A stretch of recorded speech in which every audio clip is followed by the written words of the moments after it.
Everybody's perception of being a footballer is that you've made it. You're a superstar. Football produces some magical highs, but it also produces some really, really dark lows. As a footballer, I've experienced all the ups and downs of the game. There's one taboo no one wants to talk about: mental illness. When you get to a stage where you don't want to be here anymore, you know, to the point of wanting to take my life. I'm going to investigate the dark side of the beautiful game, to find out why some players are close to mental breakdown. It comes to a stage, in the case of Robert, where the thought of killing yourself takes over and you can't get it out of your mind. Gary Skeevers died at the age of 42. A huge regret that I didn't get him to one side and say, you know, is everything all right? We miss him, you know, we miss him. I'll meet the footballers who suffered in silence. I had everything, you know, money, cars, houses, and everything had gone. And find out if the game is hiding an ugly truth. To be perfectly honest, I'm not comfortable talking about it, not because I don't want to, because I don't know enough about it. What I discover will make me confront my own past. I'm going to take all these pills and kill myself, because I am now of no use to anyone.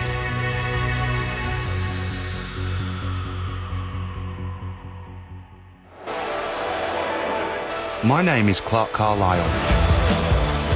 I've been playing professional football for 17 years. I've played across all divisions, won trophies, and competed against the best players in the Premier League. There's my England under-21s top. FA Cup, 4th round at Loftus Road. Here's my memory lane. As well as playing full-time for Northampton Town, I'm the chairman of the Footballers' Union, the PFA. In my experience, the best teams and the most successful teams are the ones that have every worker pulling in the same direction. I'm here to give players support if they need it. Don't ever hesitate to text me or call me.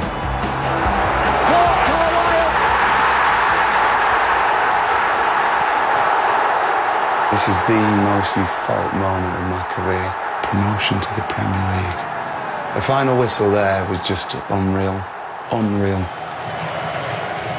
What no one knew at the time is that despite my footballing success, I was suffering from major depressive disorder.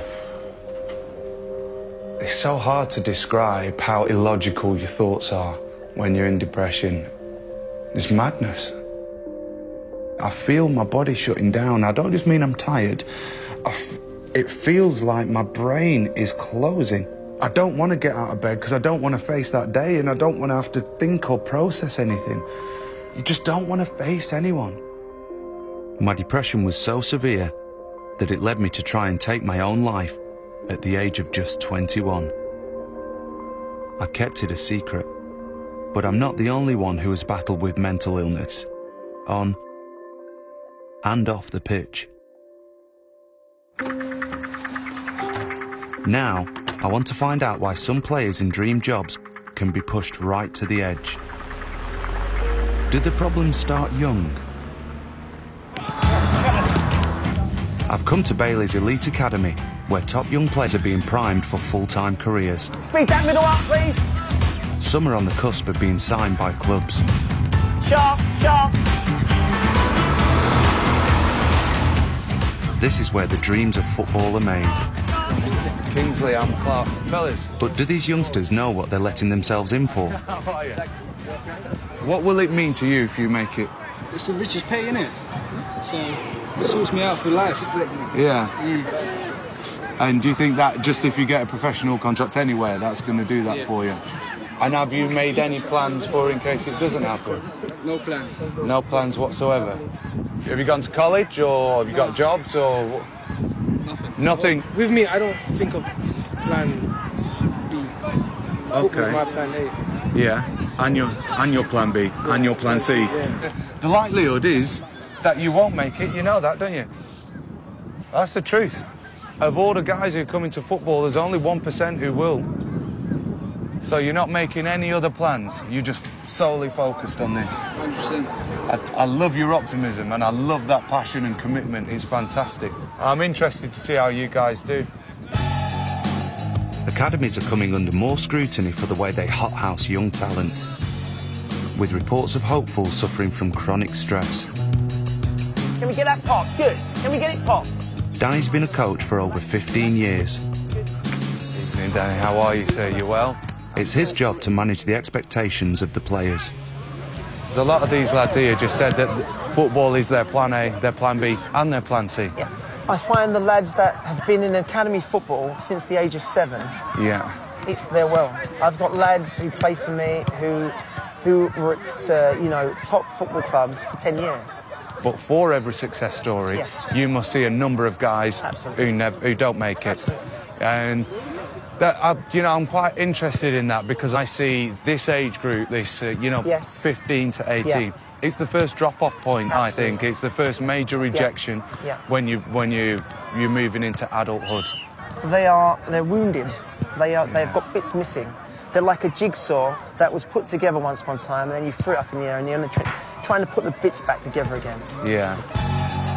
I know firsthand how it feels to be rejected at this age. Went to Blackburn Rovers, 13, 14 years of age, and that was the first time that I was released from a football club. It was horrible. Cried for like 2 or 3 days. Some of the lads here have already experienced the highly competitive world of football. What's your story, Tim? What were your feelings on that day that you were told that you weren't getting a contract? I was gutted as well, but my dad's just got around the fact that I didn't get my pro, so he's still kind of dealing with it. Do you feel like he was disappointed in you or in the game? I think he was disappointed in me. The fact that, because it was like, did I try hard enough?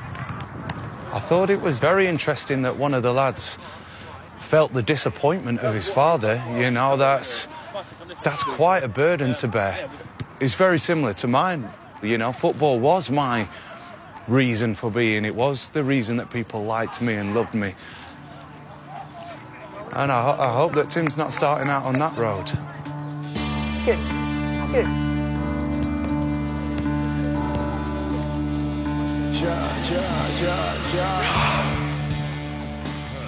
For the 1% who make it out of football's academy system, instant fame and fortune can await.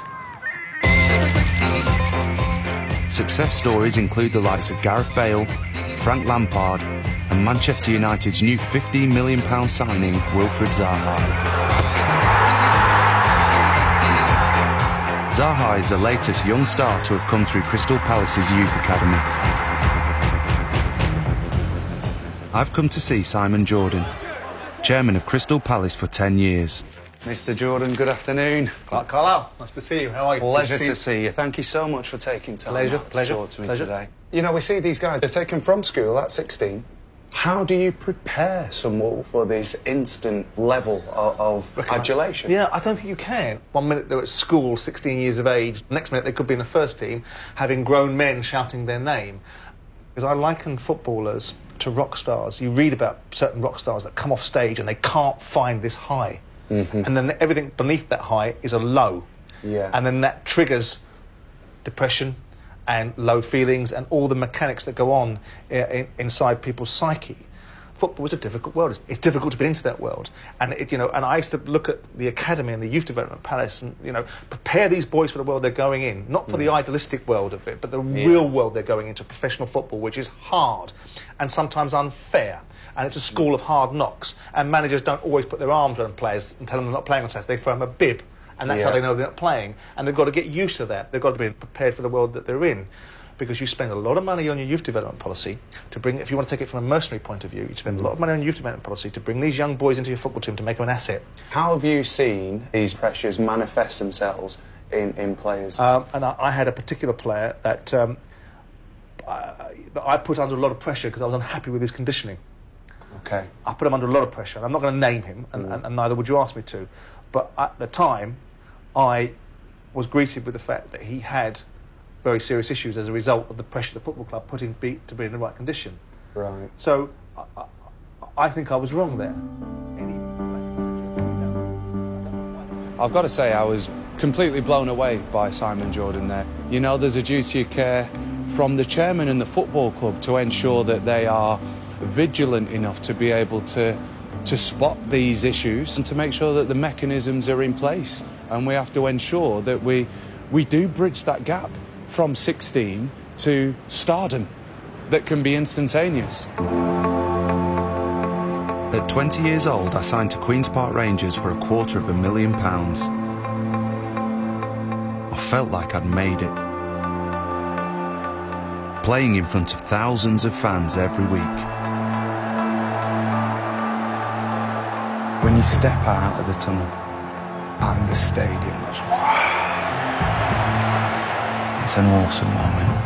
Roar of expectation, of support, of love for you and your team, and it's magical.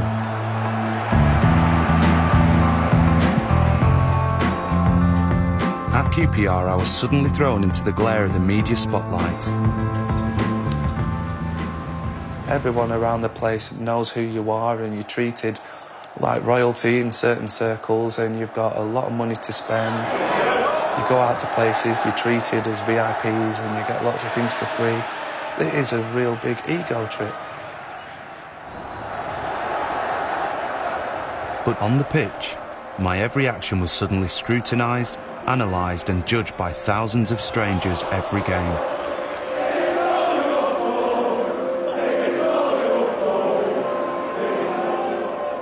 When you make mistakes on a football pitch, especially at a ground like this, where the stands are so close and the fans are right on you, and you hear some of the heckling,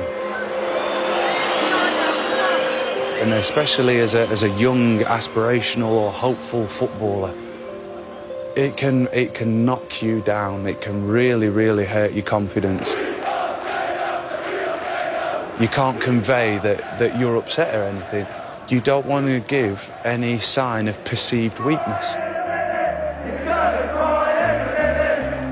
You can feel lonely, you can feel down, you can feel sad, upset that maybe this football life isn't all it's cracked up to be at times.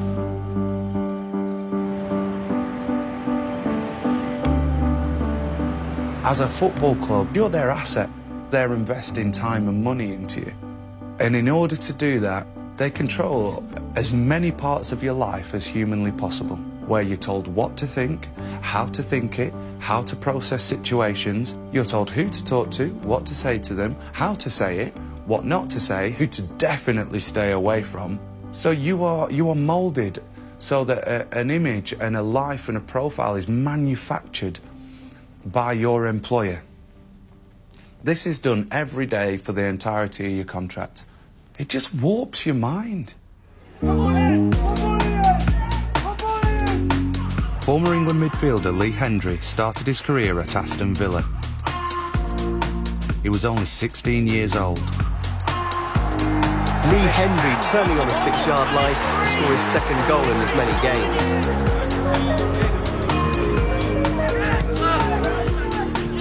I've come to ask Lee what instant fame can do to the mind of a young player. When you broke into the first team and you're now playing Premier League football as a young local superstar, was that pressure for you? Or? When I first did get into the team, it was great. You know, I sort of established myself as such. You know, people were saying good things about me. Before I knew it, I signed a 5-year contract, and it was, you know, thousands of pounds a week. Wow. Which was massive to me, you know. I just thought, this is it, I've got to where I want to be. Yeah. You know, I've got security. That was one thing that I wanted to do, and I always said that I'd look after my nan and granddad, my mum and dad, my brother and sister, and I did that. You know, I bought them houses, made sure that they was in, nice cars and stuff like that. And I wanted to give a little bit back to them. Yeah. That's just the sort of person I am. Yeah. But, you know, in the long run, it sort of has come back and bit me on the backside, really. At the top of his game, Lee was earning £40,000 a week. He built up a multi-million-pound property portfolio. But then the recession hit, leaving Lee unable to afford his mortgages.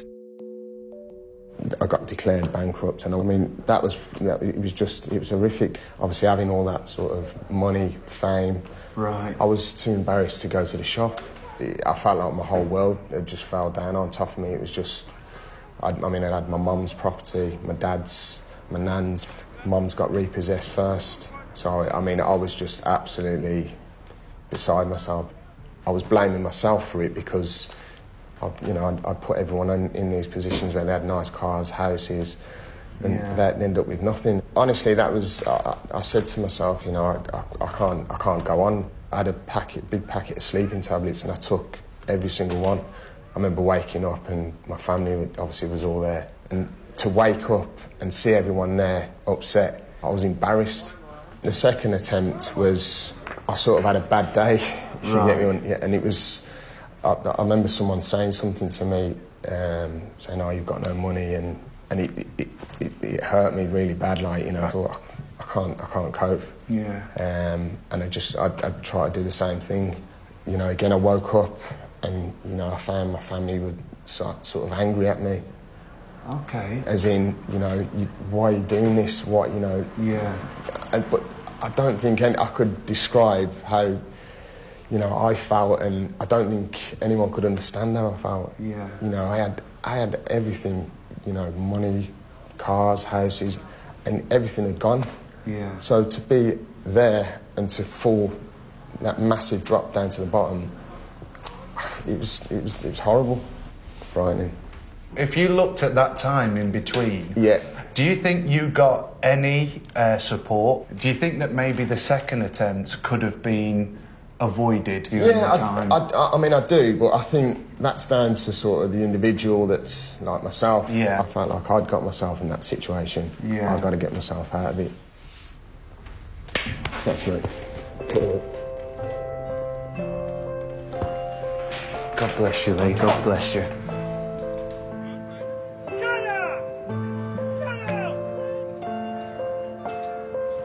This was a young local lad who just hit the top of the game and all of a sudden had everything. Like he said, he didn't buy a car and a house, he bought cars and houses. He pluralised everything because he had it all.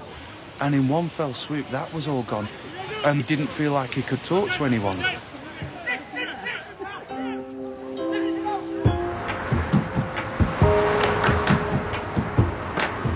In football, you're only one tackle away from losing everything. In 2001, I was stretchered off the pitch and ended up at this London hospital. The worst injury in my career, and probably the precursor to the majority of my mental health issues.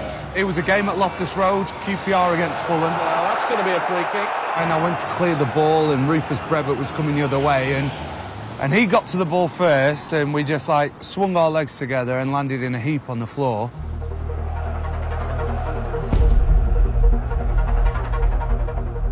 And then he got up and ran away, and I didn't. Clark Carlisle certainly feeling the full force of that. And I knew there was something wrong, but I don't think that I understood the severity of it. Really in a lot of pain is Clark Carlisle.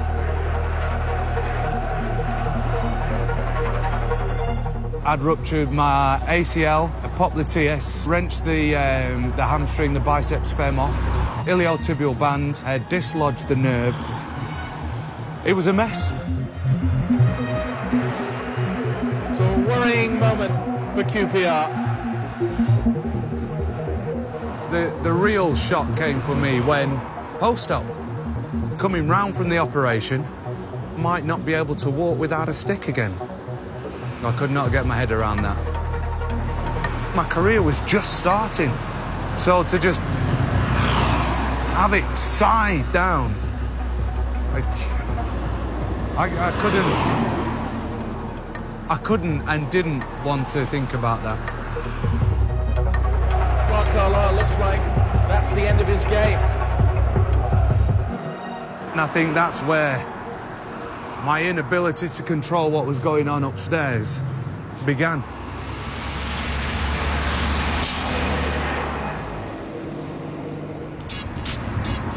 At the time, I didn't realise I was in danger of slipping into chronic depression. I've come to see Leon McKenzie, a former Premier League striker for Norwich. Tom's goal for Norwich. McKenzie,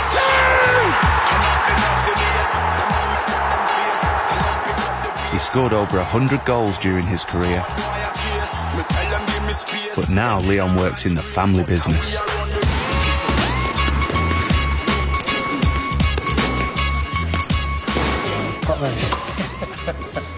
Which of these pictures have meant the most to you and your family? There's a lot of good memories of my family because, you know, my dad's a former British and European champion. Yeah. And I was happy, you know, I was at the last time he won the British title. I must have been about 12 years old.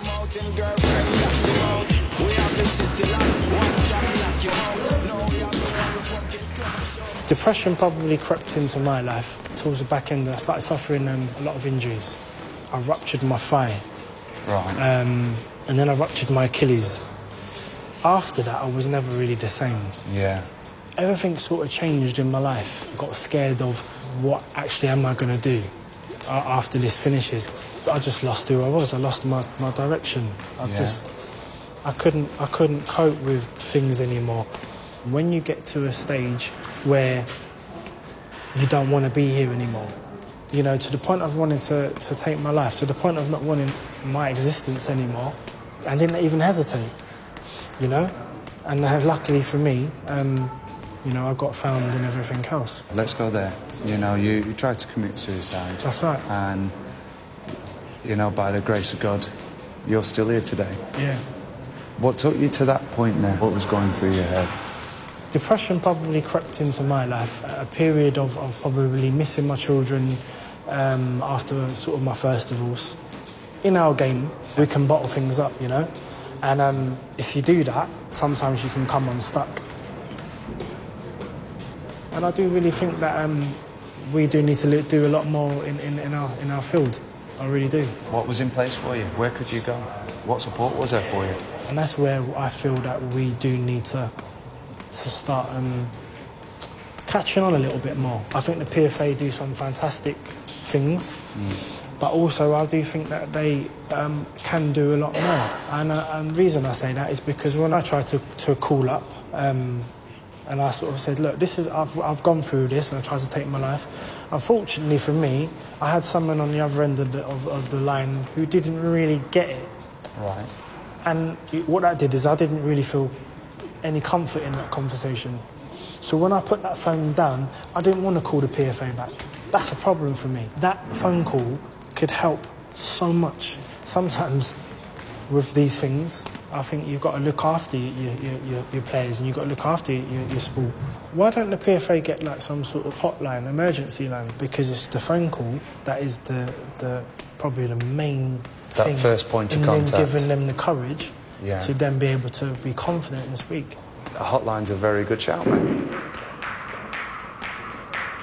I just find it so sad that someone can get to that point and feel so alone. And I agree with him that first point of contact is vital. You know, people need to know where they're at. They need to be aware of where they're heading to, and if they're not, someone around them needs to be aware. And when they become aware, they need to know where to turn. And that place that they turn to is vitally important. I'm surprised that the Players' Union, which I represent, the PFA, might not be offering the right support for players in need. I know how vital it is to speak to someone when you're at your lowest ebb.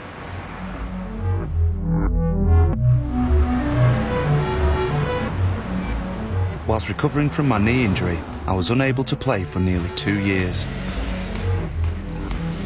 I was trying to process the fact that I might never play again, and I couldn't cope with it. I couldn't, because at that time, football was me. I was Clark the footballer. In the fact that that was taken away, I didn't know what I was going to do with my life. You know, I couldn't see the reason for anyone to be proud of me, at least not my family. I'd already made my mind up about what I was going to do. When I was here, And I saw the park, and there was no one there, and I thought, I'm going to take all these pills and kill myself, because I am now of no use to anyone. Because now, without football, they're going to see me for what I really am. And that was nothing.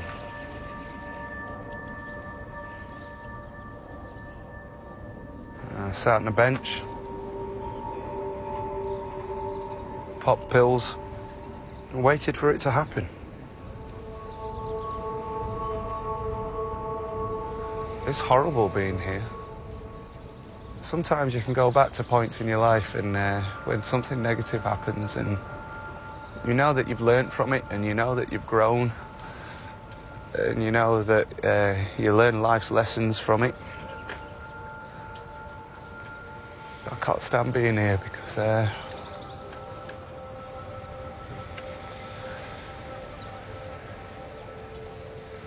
because of all that you know, what's a fucking idiot.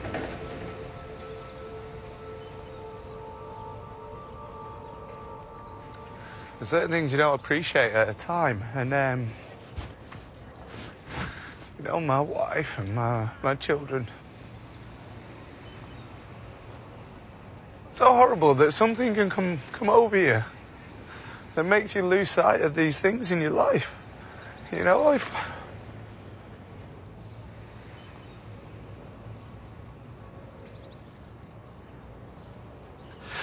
even now I feel so ashamed.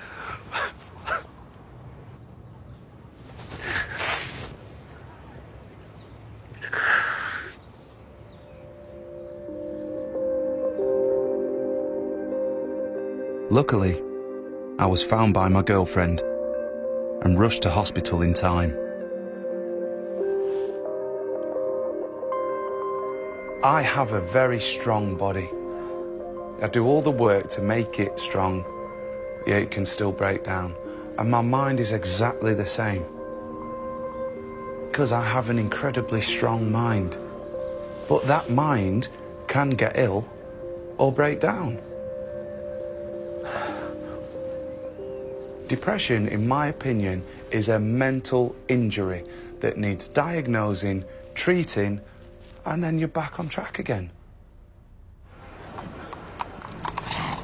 I kept my attempted suicide a secret from all my teammates. Depression is still seen as a weakness, which makes it a taboo that no one in the game will admit to. But keeping it a secret can be fatal. Good afternoon. The Welsh football manager Gary Speed has died at the age of 42. It appears he had taken his own life. When he died in 2011, Gary Speed was a successful manager for the Welsh national side. You know, we believe in the way we play, we believe in what we've got to do, so, you know, you never know, we might nick a result. His death shocked the nation. There was nothing to suggest any problems, anything untoward at all. No, nothing at all. I just can't believe it. Gary had lived a dream football career with a record number of outfield appearances for his country. God only knows why what happened. No one could understand what had driven him to such an act. I'm on my way to go and see Leslie Speed, Gary Speed's sister. You know, hopefully Leslie can give us some kind of insight onto, if not the actual state of mind at the time, the impact of suicide on what was seemingly a happy and functional family.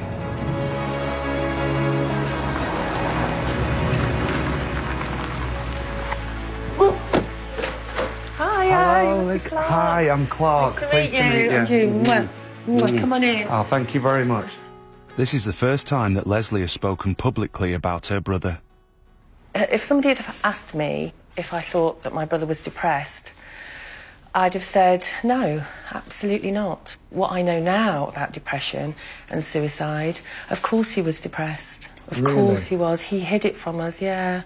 Because people that are suffering from depression are not only fighting their illness, but they're also fighting the stigma that goes with it. Yeah. It perhaps did stop him from doing was asking for help within. Okay. Within the, you know, his job. And why?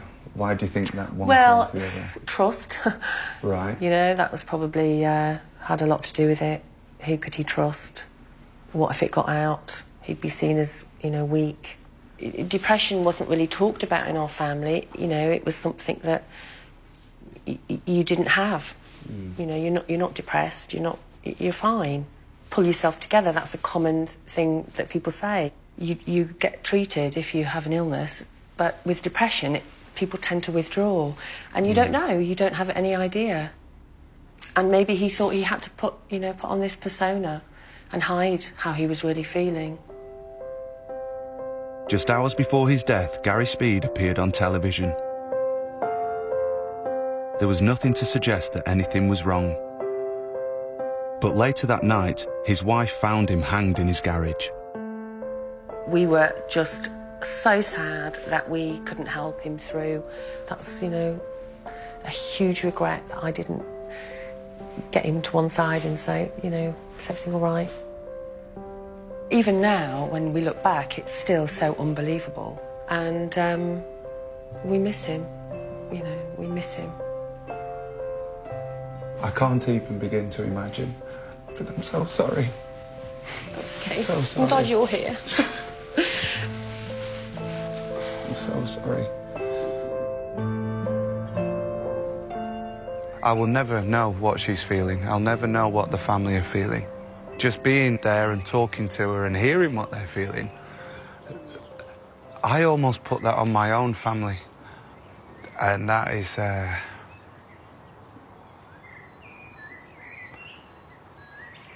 That's a tough feeling. That's hard.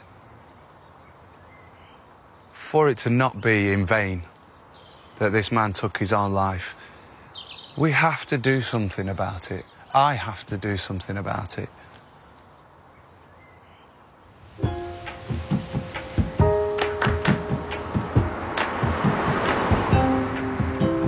In the aftermath of this Speed tragedy, 10 footballers came forward to contact a clinic called Sporting Chance. Initially it was for footballers, but now it's progressed to sportsmen and women who are suffering with problems with addiction of all different types. You know, I know the impact and what is offered by the clinic and how tremendous and life-saving it can be. I want to find out from their CEO, Colin Bland, if they've seen an increase in footballers seeking help. Hey, Clark. Oh, Colin, how are you, sir? Nice to see you. Fantastic to see you. This has changed a little bit in here. This is just the office space. But used to be a lot different, didn't it? Oh, yeah, there are more people working here. Yeah, no, we have one of the... The clinic was set up by ex-Arsenal and England captain, Tony Adams. Yeah. No, it is. We got 4 guys who have just completed the first week of our treatment programme. Right. You know, 2 of those are current sportsmen and 2 of those are retired sportsmen. Right. Not long retired, but retired. Yeah. But you would be pretty familiar with the work that they're doing and the process that they're involved in. One of the things that has changed over 10 years is that we run more treatment episodes, and actually they're all full. I mean, the largest group that we ever have in together is 4 players, a mix of men and women getting well. 1 in 4 people in the UK is likely to suffer from mental illness. With over 50,000 current and former pro footballers, I worry that this small 4-bed farmhouse is not big enough to accommodate every player that might need help. After my injury, I was back playing. On the face of it, my career was flying again. But my mental health was still fragile. My confidence and self-esteem in particular are inextricably linked with football. Losing a game makes me feel low. This is a daily, weekly occurrence that you're caused to assess what's going on and your contribution and your value, and you have a definitive result. Every Saturday is yes, success, or no, failure. In 2003, QPR reached the playoff final against Cardiff at the Millennium Stadium. 90 minutes away from glory or despair. Some cannot bear to watch, the playoffs.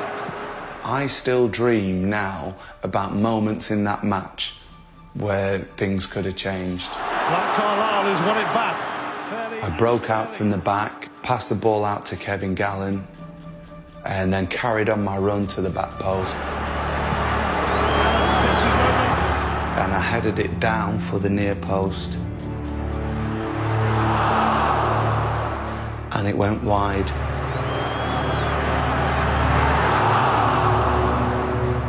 And in every manual you are taught, head across the goal. Head down across the goal.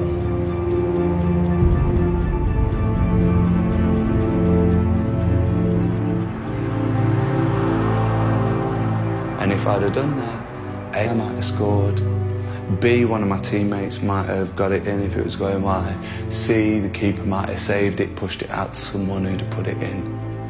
And the game changes. Carlisle, sloppy clearance. Campbell, he's onside. It's Andy Campbell. It's in. Campbell comes off the bench to be a hero, a superhero. I'm not sure I've had a worse moment in my career. Losing that playoff final for QPR, I lost that summer. I drank for the entire summer.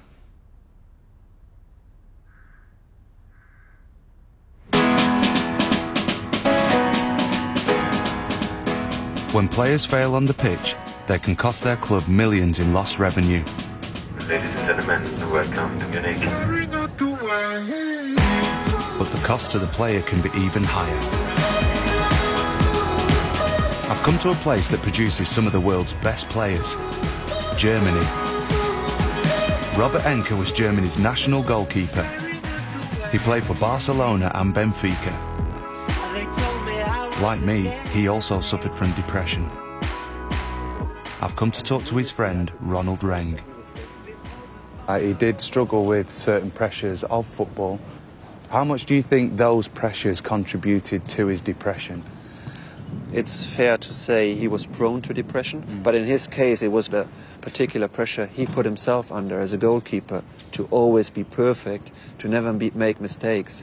And football, lots of time, was the trigger for his illness. I mean, we had the first case of clinical depression in 2003 when he joined Barcelona Football Club. Playing for one of the world's leading football clubs was Enke's biggest challenge. And he put himself so much under pressure himself. I need to be Barcelona's #1 goalkeeper. His first game for the club was disastrous. He conceded 3 second-half goals and Barcelona were knocked out of the cup. The following day, Enke was lambasted by the press and his own teammates. Soon after, he left the club.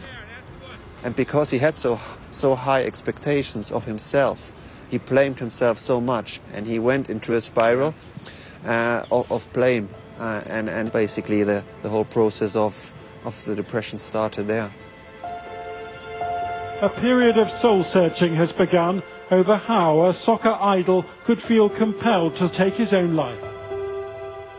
Robert Enke killed himself in 2009 at the age of 32, leaving a nation reeling in disbelief. He was Germany's #1 goalkeeper. Nobody understood why would he kill himself. He always looked so calm and strong on the pitch. But it comes to a stage in the case of Robert where the thought of killing yourself takes over and you can't get it out of your mind. Ronald did say that there was still a shame about it for Robert. You know, he felt like he was hiding when he was going to see his therapy, and it was his little secret. And I can definitely empathise with that, about how hiding it away and feeling like it's an embarrassment and a shame and a slight on your character and your personality, you know, that can be very difficult to cope with. If we can address that issue and make people's awareness of it and understanding of it and tolerance of it at an acceptable level, then that's what makes me think that there can be hope and a help for all.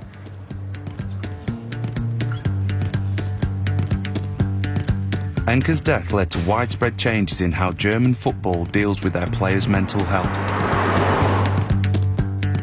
Now, every club provides access to psychiatric treatment. They've set up a 24-hour hotline and raise awareness through the Robert Enke Foundation. But in the UK, I'm surprised more hasn't been done to tackle the taboo. There is no research to base any decisions or actions or reactions on. And that means that everything that we do as an industry is essentially reactive. We have nothing to say that transferring club is the third most stressful thing that you'll ever do, or being released from a football club at 18 is, you know, one of the most damaging incidents in a young man's, you know, a young footballer's career. We have no clue as to what they are. Everything's just guesswork. Earlier this season, whilst playing for Northampton Town, I suffered a serious bout of depression.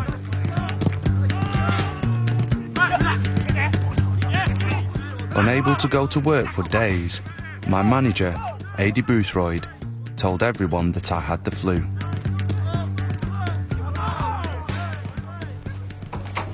Gaffer. Hello. How are you? Very well. Good? Are you? Okay. I want to ask him why depression is still a stigma. You know, people are reluctant to talk about mental health issues and depression and stuff like that. And when I went through what I went through this season, we told the press that I had flu, and that's what we said to the lads, that I was ill. And I just wondered whether that was just for ease, or whether you felt that that was to protect me. I think some people who don't understand it might sort of, well, we can't pick him to do this particular thing or this particular thing because of how he is or what he's suffered from.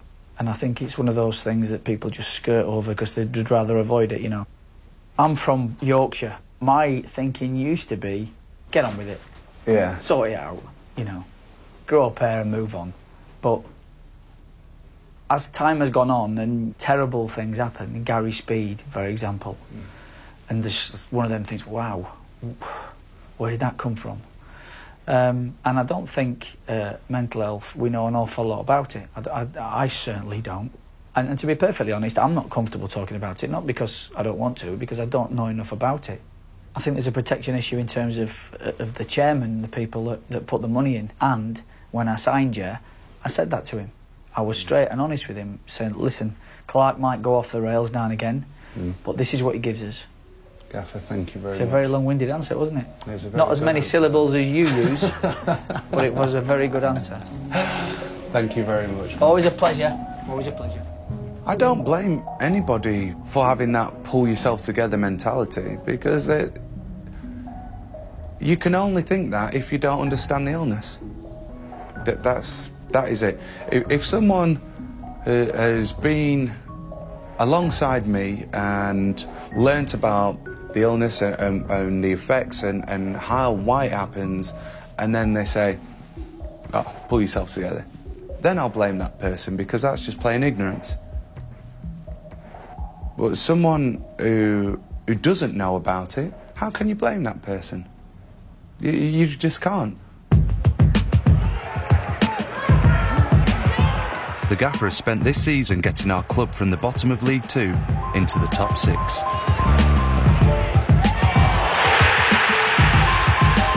We're through to the playoff final at Wembley. And this might be my last game. I'm seriously thinking of retiring at the end of the season. Are you ready, son? Yeah. What a lot of people don't appreciate is that each time we move as a family, Jem has to change her job, she changes community, has to, get new friends and neighbours and settle into a whole new way of life. And it's about time that there's a bit of focus on her and the kids instead of me and the football. As soon as Clark thought about retiring last year, every single person that he spoke to was like, don't play football as long as you can, you'll regret it. Would you like to be a footballer?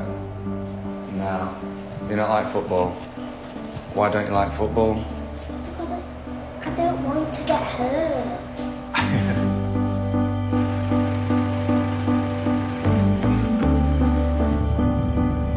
Marley, you're going to have to tell me where to go when we get there, OK, son? It's a really big decision for us to make. It's going to be very tough to replace football, you know. And it's going to be incredibly tough to replace football. I'm not deluded. There are going to be some hard moments coming forward. I'm at the end of my career now, 33-year-old man. I'll leave football and I'll have hopefully another 40, 50, 60 years to go. It's a scary thought. Football is all I've ever known. What the hell do I do now?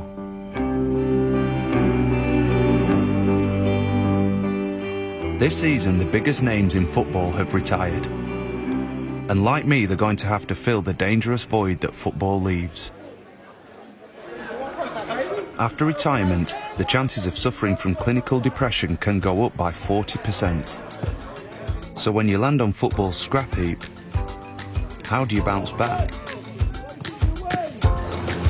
Focus Fitness is a new initiative designed to retrain footballers as personal fitness trainers. The ex-players here are all facing up to the difficult reality of life after football. Sure? You don't want to rush it, Connor? Frankie, couple of minutes?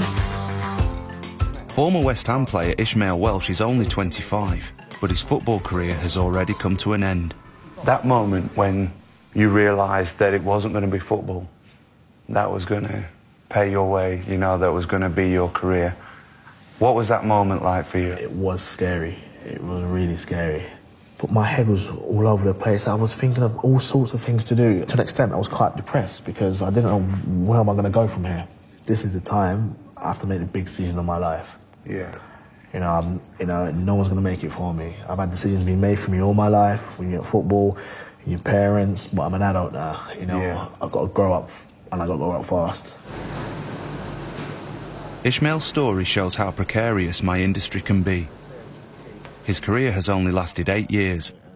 We need to go into football clubs and where these guys have egos and that, oh, it doesn't apply to me because I'm going to make it, slap them down.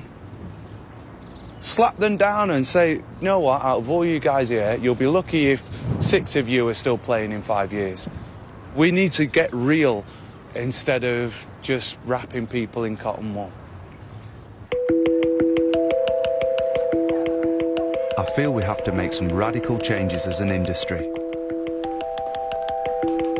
The chairman of the FA, David Bernstein, has agreed to meet me to discuss my findings looking into football's mental health. Fantastic. Well, good to see you. Welcome to Wembley again. How important is players' mental health to the FA as our national governing body? Clearly, it's crucially important. Football is fundamentally an insecure profession. Yes. And I think that lack of security can lead to these things very easily. What has been done by the FA in this area? One of the things is to try and remove that stigma, to get people open, talking about these things. Yeah. There's an FA programme aimed at trying to help in these areas. So there are a number of initiatives that have taken place and are developing. What's the FA programme doing? Because I haven't come across that. I'm not au fait with the full detail of it, but there is a programme in place, or being put in place. I'm unaware of some of the initiatives that you're running as our national governing body, and yourself as chairman of the FA are unaware of certain initiatives that are going, and how can we expect all that to translate? Absolutely, you're absolutely right. This is not something that's been high on my agenda. Right. Maybe, honestly, maybe it should have been higher, but the very nature of the problem, it tends to be kept quiet.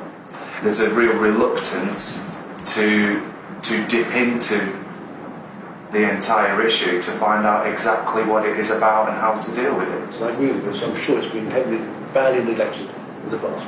But when you think of the top end of the game, the investment in players and the value of those investments, anything that goes towards their well-being of this sort has to be a win-win. I think getting the whole of football together is absolutely key. That's probably the key thing.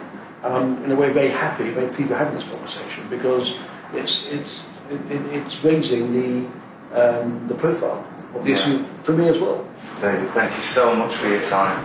I really appreciate it, sir.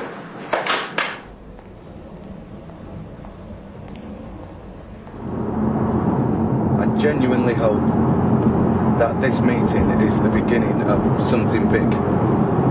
It's the first step in us taking some positive strides in tackling this issue. Would you like to watch a DVD? It's only days away from the playoffs at Wembley, and what could be my final game. You get this one game, the 49th game of the season, at Wembley. You're talking 50, 60, 70, 80,000 people. It's got quite a weight of importance with me this year to be successful, to know that I've contributed, that I still have a footballing worth. It's quite big for me. I can't pretend it's not.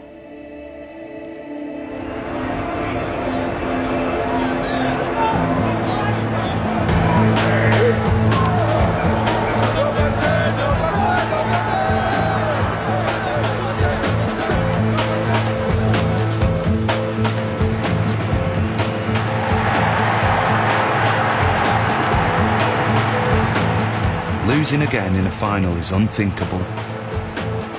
The last time it happened, my depression wiped me out for months.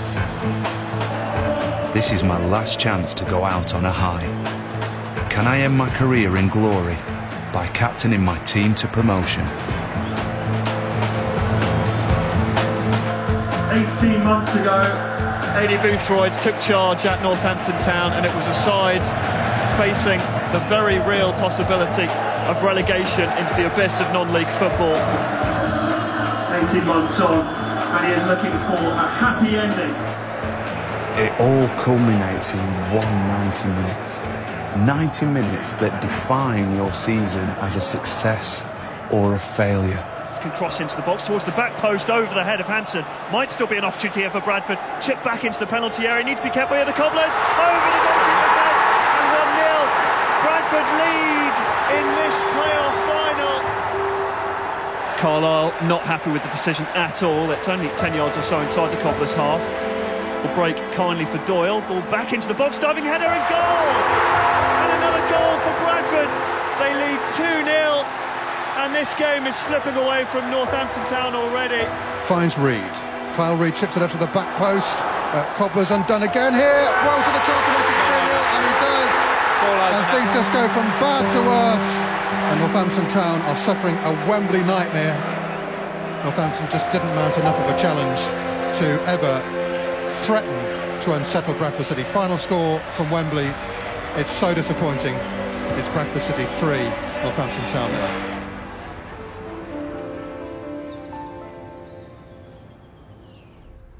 I was certain that we were going to win that game. But we didn't. We got beaten. We got beat comfortably. It's really horrible. You know, sometimes you can draw consolation in a game where your team loses, but you've played really well. And that can be a small consolation to you. But I can't even clutch at that one. You just feel like you've let everybody down. It's such a horrible feeling.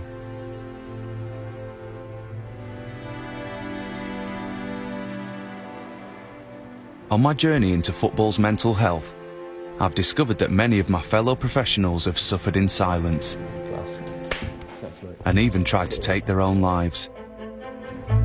I've seen how other countries like Germany tackle this taboo, and now it's time for us to rise to the challenge. This process has been cathartic for me and allowed me to tackle my own demons. It's helped me to accept that failure on the football pitch does not mean failure in life. I'd invested so much in my personal psychological state, in success in this game, when you know, the reality is that I've actually gained more, I think, in defeat. Because it's from that I realise and appreciate what it is that actually makes me whole. what it is that is important to me. I have my priorities all wrong, you know. Like I kept saying, football defined me. It's what gave me my position in life. Whereas, you know, don't get me wrong, football means a lot to a lot of people. But being a father and a husband means more. Would you like something to eat? So have you retired now? Have I? It's a really good question.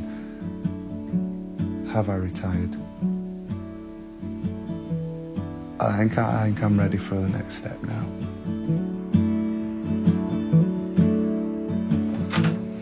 Hello. Good morning, sir. Is this it? Yeah, this is the necessary document. It wasn't an easy decision. The fact of the matter is that my body can't do what I want it to do anymore. Copies of that one as well. I have thoroughly enjoyed my entire career, but it doesn't define me as a human being. I'll probably read this before I sign it. You probably should take some time to read through this one. Yeah. Frees up a wage. I will be both So I can now go and get experienced internationally.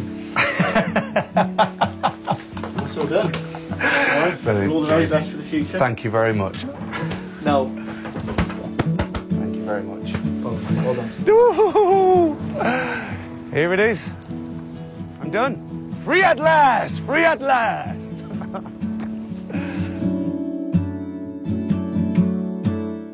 For details of organisations which offer advice and support, go online to bbc.co.uk/actionline or call the BBC Action Line to hear recorded information on 08000 680 133. Lines are open 24 hours and are free from a landline. Mobile operators will charge.